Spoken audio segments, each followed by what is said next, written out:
Hi, my name is Mads of Bits and Bobs, and today I'm going to show you how to clean up after throwing something on the wheel. You can start by carefully removing your piece and then wiping your hands clean. Before anything else, turn off the wheel and unplug it from the wall, because safety first. Now you can clean your bats by scraping clay into the recycle bucket, wiping them down with clean water, and then return them to the shelves so that they're ready for the next person. Any clay that you're not planning to reuse, including what's in your splash pan, should go straight into the recycle bucket. This is going to be our first pass at wiping things down. At this stage, don't worry about getting everything spotless. Just focus on removing the bulk of clay so that your final clean is quicker and more effective. Now it's time to clean your bucket.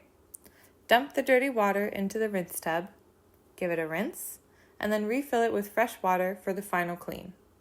I recommend starting with your tools and then moving on to your wheel and your splash pans. Oh, and don't forget the wheel head and the base.